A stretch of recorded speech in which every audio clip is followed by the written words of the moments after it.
நான் சொல்கிறபடி நீங்கள் அவருக்கு வாக்குறுதி கொடுத்து பாருங்களேன், உங்கள் வீட்டுக்குள்ளே பெண்டிங்காக இருக்கிற சில விஷயங்கள் எல்லாம் ஆண்டவர் கிளியர் பண்ணி விட்டுருவார். பிரைஸ் எல்லாம். 2வது கல்யாணம் பண்ணுறேன் சாமி, அதை பெண்டிங்கை கிளியர் பண்ணுன்னா மூஞ்சி மேலே அடிப்பார். மனைவி இல்லைன்னு சொன்னால் ஓகே, இந்த இந்த இந்த வீட்டுக்காரி நம்மக்கிட்ட கை ஒன்றும் சரியாக வரமாட்டேங்குது சாமி, நீ கழட்டி விட்டுட்டு சாமி. ஒரு பிள்ளை அப்படி தான் வந்துச்சு.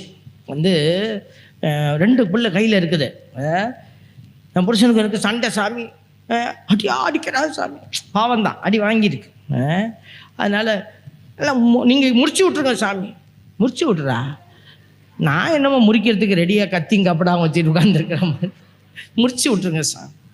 நான் சொன்னேன், அப்படியெல்லாம் முறிக்க முடியாதுமா, அதுக்கு உனக்கு இதெல்லாம் இருக்குது, ஸ்பெஷல் பிளேஸ்லாம் இருக்குது, இந்த மாதிரி விரட்டப்பட்டவங்கெல்லாம் அங்கே வச்சு அவங்க பாதுகாப்பாங்க, அவங்க வச்சு லீகலாக வச்சு, ஏன்னா அந்த நேரம் அதுக்கு ஆறுதலாக ஏதாவது சொல்லணும்ல, அதனால் அவனை உண்டு இல்லைன்னு பார்த்துருவான், இன்னும் பயப்படாத அப்படின்னு கொஞ்சம் மூஞ்சி அப்படி தூக்கி வச்சுக்கிட்டு எல்லாம் உற்சாகமாக சரிங்க சாமி சரிங்க சாமி. அந்த நேரம் கோவத்தை கண்ட்ரோல் பண்ணணும் இல்லை, அப்படிலாம் சொல்லி அனுப்பிட்டேன்.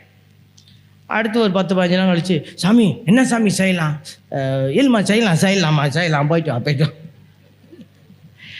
அப்புறம் இன்னொரு 10 நாள் கழிச்சு, என்ன ஃபாதர் நீங்கள் ஒன்றுமே பேச மாட்டேங்கிறீங்க, அவன்கிட்ட ஃபோன் பண்ணியாவது பேசுங்க. சரி கொடுமா, ஃபோன் பண்ணி பேசுகிறேன். அவன் எனக்கு மேலே ஏறிட்டு ஆடுறான், நம்ம மேலே ஏறி தாவி தப்பு டப்புன்னு வச்சு அப்படி இப்படிங்கிறான். இது நம்மளை வச்சுக்க சொல்கிறேன் அப்படின்னு.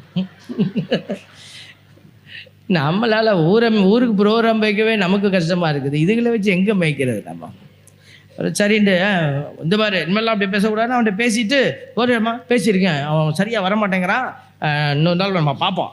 இப்படியே போச்சுங்க 1 மாதம்.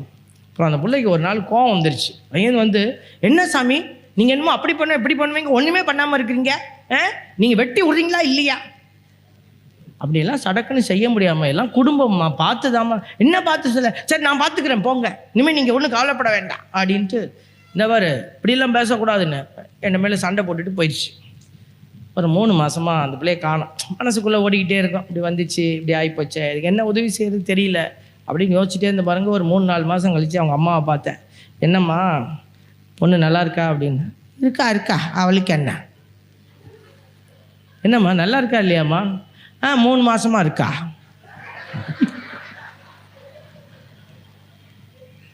மூணு மாதமா? என்னம்மா 3 மாதமாக இருக்கா? ஆமாம் வயிற்றுல 3 மாதம். யாருமா? யார்? அவன்தான். என்னம்மா வெட்டி விடுன்னா இப்போ சந்தோஷம்தான். இப்போ பார்த்தீங்களா, நம்ம ஆண்டவர் நமக்கு ஒப்புதல் கொடுக்கல இங்கே.